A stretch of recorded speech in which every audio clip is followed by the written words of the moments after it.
it down! Play it loud. Make some noise, BD. Here are the nominees for production design.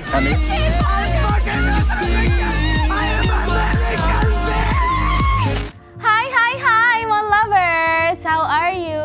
Kembali lagi di Montase nih. Dan sedih banget nih hari ini Kak Gandhi nggak bisa hadir karena lagi nyelesain pendidikannya di Thailand buat sekolah bahasa. Ih keren banget ya. Tapi nanti dia akan balik lagi, but tenang aja karena hari ini ada aktor ternama yang sudah ada di sini. Kenalin dong Kak. Hai, aku Aryandika. Hai, salam kenal Mon Lovers. Yes, betul sekali. Sebutannya adalah Mon Lovers buat penonton Montase. Yes. Kak, aku mau nanya dulu dong. Kamu sekarang lagi sibuk apa? Masih syuting masih. Syuting apa terakhir? Atau lagi untuk FTV masih gitu, terus sama untuk series juga masih. Ah, oke. Apa yang upcoming apa aja? Yang bakal tayang Nanti. FTV atau apa misalnya? Sama Gandhi. Oh, judulnya belum boleh dikasih tahu. Ada sih nantilah. Ah, oke. Nah, sebelumnya nih kita tuh episode-episode kemarin kita ngebahas film Indonesia. Iya. Betul, terus kita ngebahas Oscar juga. Betul, nah ini lagi panas-panasnya banget nih Gi untuk soal Oscar 2025 ini. Betul. Tapi sebelum kita rekomendasiin apa series yang cocok dan rekomendasi film-film yang cocok, kita gimana kalau kita sekarang ngebahas yang baru anget-anget banget yang tadi kamu bilang tuh Kak. Setuju banget Gi, apalagi nih bulan ini tuh lagi panas banget sosial media juga untuk bahas si Oscar 2025 ini. Betul, sangat kontroversial ya. Betul banget tuh kayaknya jagoannya nih nggak menang. Oh iya, aku sebel banget, aku bete banget sama. Iya, tapi jagoan aku juga nggak menang Gi. Jagoan kamu siapa Kak? Adalah. Oh, nanti kita bahas ya, nanti kita bahas. Nah, di Academy Awards tahun ini ke-97 telah mengumumkan seluruh pemenang yang berhasil membawa pulang piala Oscar di Dolby Theater, Los Angeles pada Minggu 2 Maret 2025 lalu. Yap, namun pada Oscar tahun 2025 ini dihebohkan oleh kemenangan telak dari film Anora. Film ini berhasil memborong 5 kategori nih Gi, bergengsi semua termasuk aktris terbaik, sutradara terbaik, film terbaik juga. Mikey Madison dan juga Sean Baker, bintang dan sutradara Anora menjadi pusat perhatian dunia. Kemenangan ini di luar dugaan, banyak pihak yang menandai sejarah baru di perfilman Hollywood Gi. Hi, I'm Annie. You don't have cash? Let's go to the ATM. We would go chill out in a private room. I think you want someone who speaks Russian. My Russian is terrible. I can't even roll my R's. No. 15. Cash up front. Deal. Deal. Jadi ya, Anora itu adalah film drama komedi romantis yang mengisahkan kehidupan Annie. Diperankan oleh Mikey Madison. Nah, dia ini adalah seorang penari muda asal Brooklyn. Annie bertemu sama seorang putra dari seorang oligarki Rusia. Wah, itu sebenarnya meskipun awalnya hubungan mereka itu bersifat profesional ya, namun keduanya itu bisa jatuh cinta dan memutuskan untuk menikah. Setelah pernikahan ini, mereka harus menghadapi tantangan dari keluarga suaminya yang kaya dan berpengaruh yang berusaha membatalkan pernikahan mereka. Ini kayak cerita Indonesia ya. Betul, agak rumit ya memang ya. Tapi kira-kira gimana ya Anora bisa meraih kesuksesan luar biasa ini? Itu tuh kenapa? Tentu jawabannya terletak pada beberapa faktor kunci yang saling terikat erat ya. Mulai dari acting memukau hingga keberanian mengangkat tema kontroversial. Ya udah langsung aja kita review satu persatu faktor kunci di balik kesuksesan fenomenal film Anora. Yang pertama, ada Mikey Madison yang berperan sebagai Anora. Dia telah berhasil memikat hati penonton dan kritikus film juga. Aktingnya yang sangat emosional dan mendalam mampu menghidupkan karakter Anora dengan penuh kekuatan. Kemenangannya ini di Oscar semakin mengukuhkan statusnya sebagai aktris berbakat dengan berhasil mengalahkan kandidat kuat lainnya termasuk favorit aku Demi Moore. Nah, tapi ya walaupun aku agak sedikit sakit hati ya kawan-kawan, Demi Moore dan juga Margaret Qualley nggak masuk. Jagoannya. Aduh, jagoan aku, Margaret Qualley sayang aku, tapi dia nggak masuk, tapi nggak apa-apa. Ya. Karena memang sekarang mungkin saatnya aktor-aktor muda juga untuk bersinar ya, aktor-aktor muda baru seperti Mikey Madison ini. Nah, di film Anora, Mikey Madison bisa dibilang bukan sekedar pemeran aja, tetapi sebuah transformasi total lantaran berhasil menyampaikan emosi yang kompleks dengan cara yang sangat meyakinkan. Hingga membuat penonton terbawa perasaan sepanjang film. Emang kalau ngelihat permainannya, banyak yang against the obvious. Pilihan-pilihannya enggak seperti orang-orang biasanya, seperti aktor-aktor biasanya.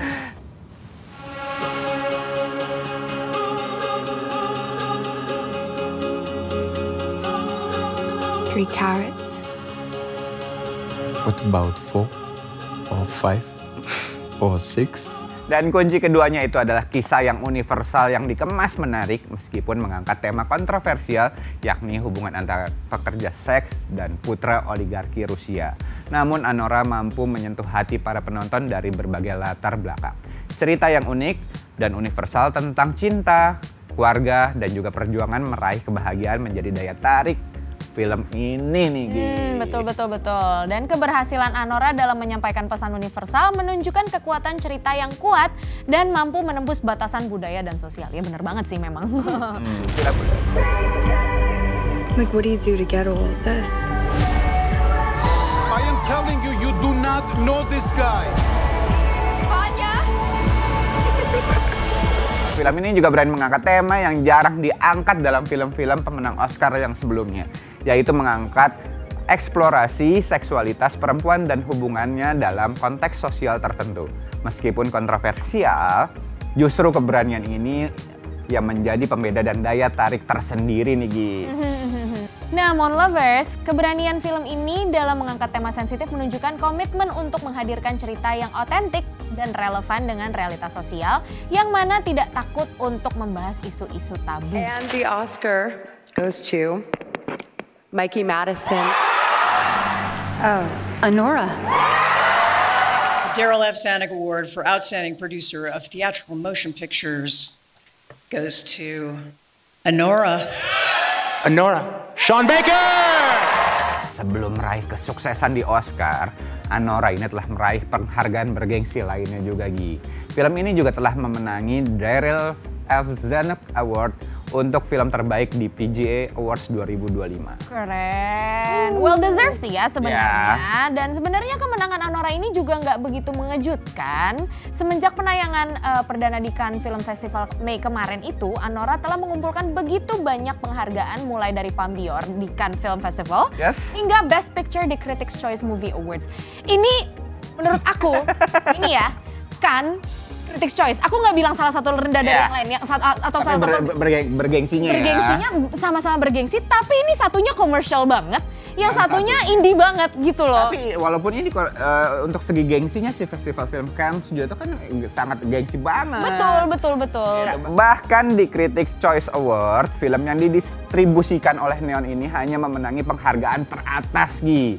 Adapun kemenangan di kategori Best Picture dalam penghargaan Oscar 2025 ini menjadi akhir dari persaingan ketat, dan film tersebut berhasil mengalahkan berbagai film high profile seperti Emilia Perez, The Brutalist, Conclave, dan juga The Substance nih. Filmnya. Tiap kali aku denger judul-judul itu aku sakit hati. Tapi meski meraih banyak pujian, film Anora juga menuai kontroversi loh, Mon Lovers. Beberapa kritikus menganggap alur cerita Anora sebagai campuran yang membingungkan antara romansa, komedi screwball, dan komentar sosial tanpa kedalaman karakter yang cukup. Tapi menurut aku, that's life nggak sih? Ya. Itu yang bikin filmnya jadi jujur banget menurut aku. Banget. Betul banget. Terlepas dari perdebatan tersebut, kemenangan Anora di Oscar 2025 menegaskan posisi Sean Baker sebagai salah satu sutradara inovatif saat ini. Oscar 2025 membuktikan bahwa film dengan tema sosial yang kuat dan karakter yang kompleks masih mampu meraih perhatian Akademi, sekaligus memicu diskusi luas di kalangan pecinta film. Tapi kamu kebayang kan, kalau misalnya film Anora ini tayang di Indonesia, ibu-ibu se-Indonesia ini bakal nonton nih. Betul banget. Maksudnya dengan cerita yang seperti ini gitu ya. Tapi nggak tahu ya, mungkin dengan pengemasan Anora yang seperti itu dan dengan yang aku lihat sih ya, yang aku lihat tuh emang film Anora tuh super jujur. Yes, bener banget. Dan sayangnya tidak semua orang bisa menonton film Anora ini bahkan di Indonesia, ya kan, Gi. Film ini kemungkinan besar akan sulit tayang secara resmi karena film ini kan juga banyak banget adegan eksplisitnya tuh, sehingga bukan tontonan untuk segala usia.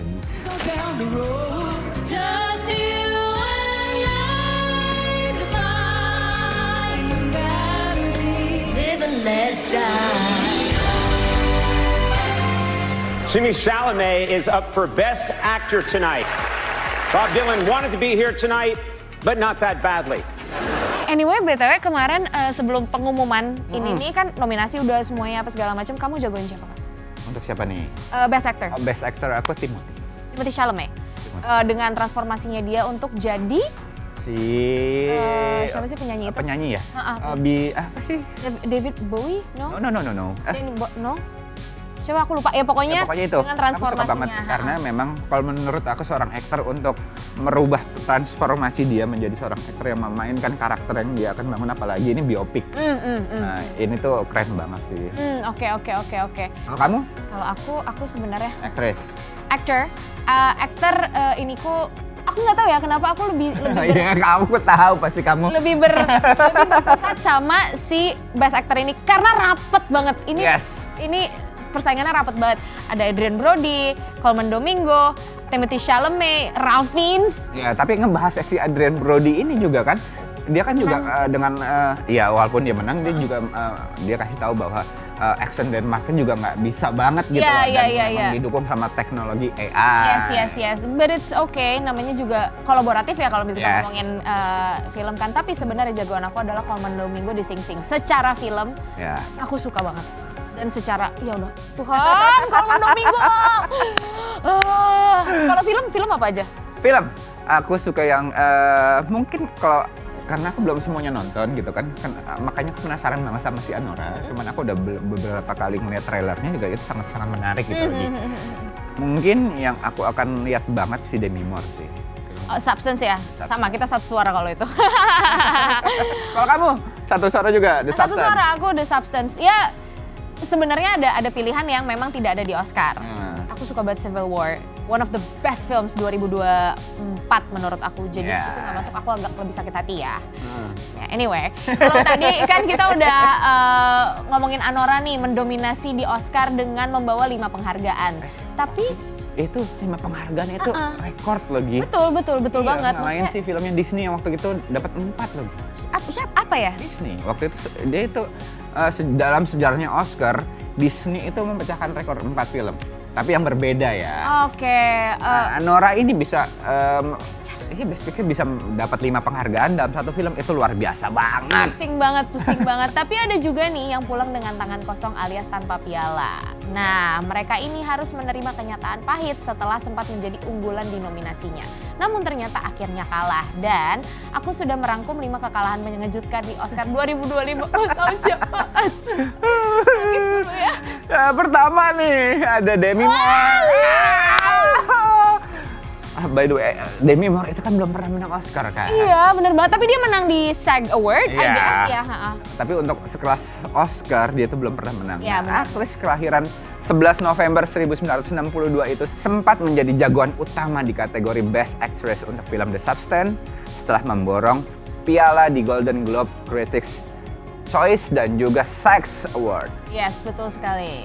Padahal nih ya, banyak orang yang memprediksi dia bakal menang. Tapi apa yang terjadi? Ternyata Mickey Madison justru yang membawa pulang Oscar. Kemenangan Mickey Madison ini juga karena efek momentum setelah menang di BAFTA dan juga Independent Spirit Award. Walaupun penampilannya yang luar biasa, banyak yang tetap merasa Demi Moore lah yang seharusnya menang.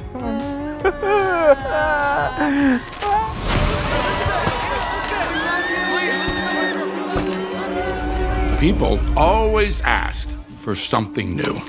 It's inevitable. At 50, well, it stops. Film The Substance ini, Demi Moore berperan sebagai Elizabeth, seorang selebriti yang mulai kehilangan pamornya. Dalam The Substance, karakternya menggunakan obat misterius yang bisa mereplikasi sel tubuh dan menciptakan versi yang lebih muda dari dirinya dan lebih baik dari dirinya. Nah, setelah mengambil The Substance, tubuh Elizabeth mengalami perubahan yang aneh.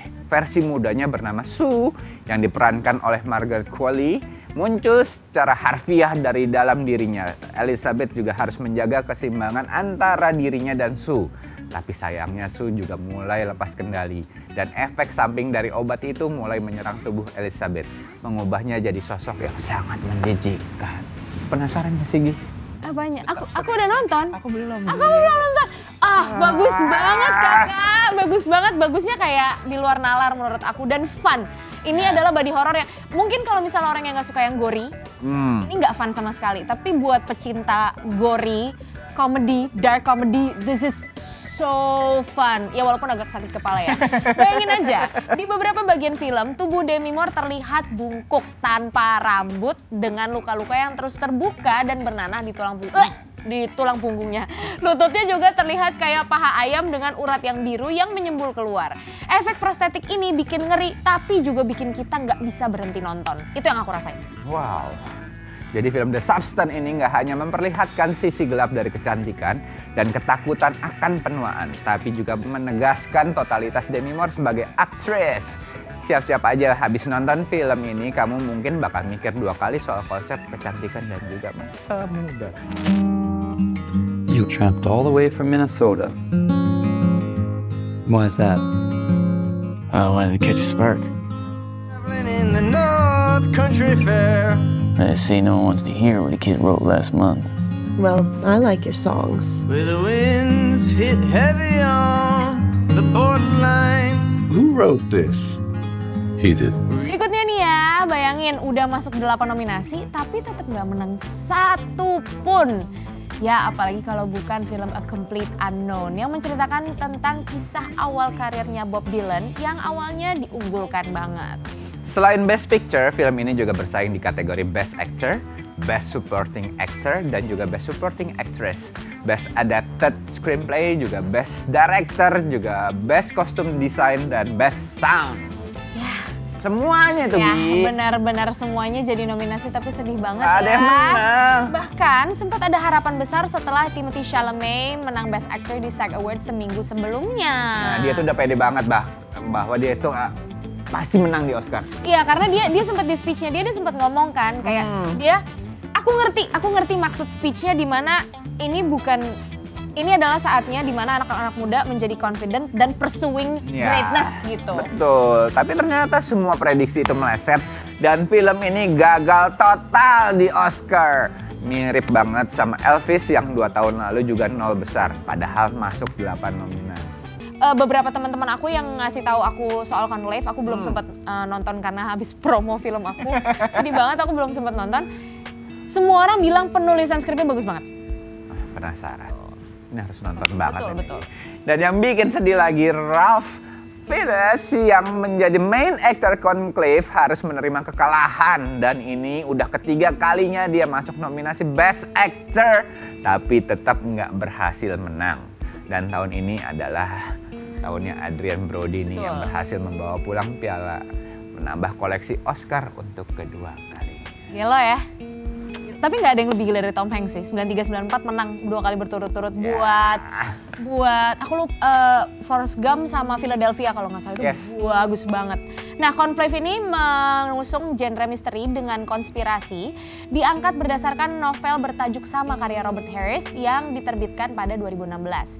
Film ini menceritakan bagaimana persaingan dalam perebutan penerus takhta suci dengan mengungkap ketegangan. Nah, Conclave ini merupakan hasil kreasi dari rumah produksi Film Nation Entertainment dan juga House Production dan Indian Paintbrush dengan dibantu distribusinya oleh Access Entertainment, Whiteside dan juga Focus Feature LLC dan Black Bear Picture. Yes, kolaborasi yang cukup banyak ya. Film ini digarap oleh sutradara bernama Edward Berger yang merupakan ahli dalam membesut film misteri yang mengagumkan dalam kancah internasional seperti All Quiet on the Western Front rilisan 2022 baru banget nih. Your Honor tahun 2020, Patrick Melrose yang bagus banget diperankan sama Benedict Cumberbatch tahun 2018, The Terror rilisan 2018 dan Dutchland 83 pada tahun 2015. Dan melalui karyanya, Edward Berger ini berhasil menyabet beberapa penghargaan. Dan sebelumnya ia telah memenangi Academy Awards for Best International Feature Film di Oscar 2023 dan 2 penghargaan di BAFTA Awards 2023 hingga BAFTA 2022. Yes, betul banget. Pada film Conclave ini, Edward Berger menjalankan skenario yang ditulis oleh Peter Shrogan dan Robert Harris yang dibantu tim produser yang diisi oleh Robert Harris, Tessa Ross, Juliette Howell, Michael Jackman, dan Alice Dawson. Conclave juga dilakoni oleh sejumlah bintang ternama selain Ralph Fiennes, Stanley Tucci, love you, dan John Lithgow. Terdapat nama-nama lainnya yang meliputi Isabella Rossellini, my love, Sergio Castellitto, Jessica Coleman, Lucian Samati, Bruno Novelli. Nah, film ini mencantumkan kode kategori sertifikasi untuk usia penonton 13+ yang memerlukan pengawasan orang tua. And the audiences grew. You're the most famous pop star in the world. Elton John is set to play at Dodger Stadium. No solo artist has ever put on a live stadium show. I knew it couldn't get any bigger.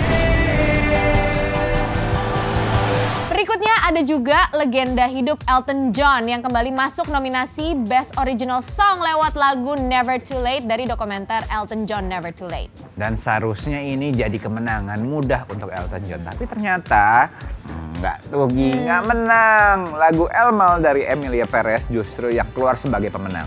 Dan ini jadi pertama kalinya Elton John kalah di Oscar. Setelah sebelumnya selalu menang di setiap kali dia itu masuk nominasi. Queen herself. For information, dia dulu menang Can You Feel the Love Tonight yang menjadi soundtrack original The Lion King pada 1998. Itu yang nggak mungkin kalah dong. Ya kan? Dan I'm Gonna Love Me Again dari film Rocketman tahun 2020. Di sini Taron Egerton juga gak ada matinya benar-benar. Tapi tahun ini keberuntungan gak berpihak padanya. Ya memang kita judulnya kali ini adalah tergocek Oscar ya kan? Iya, banyak banget yang tergocek Oscar kan? Iya, betul.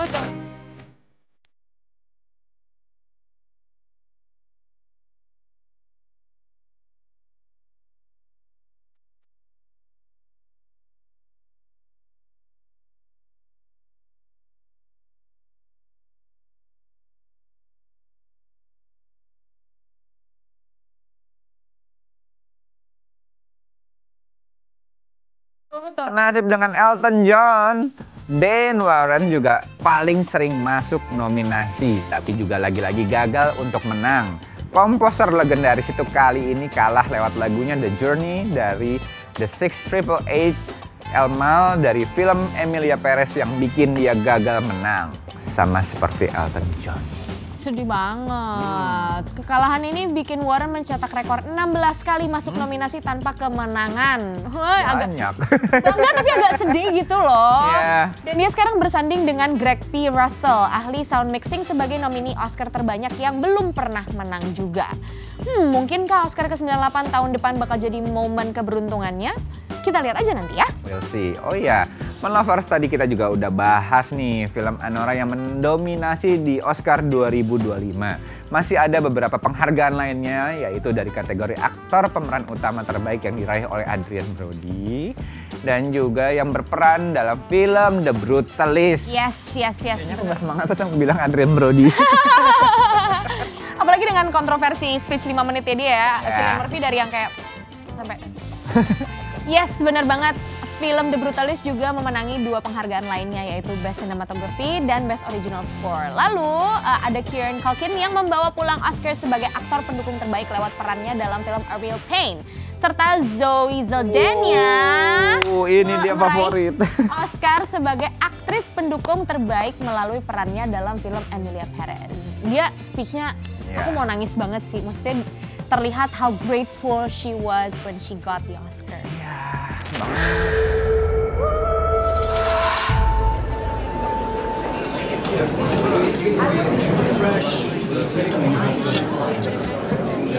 Are you English?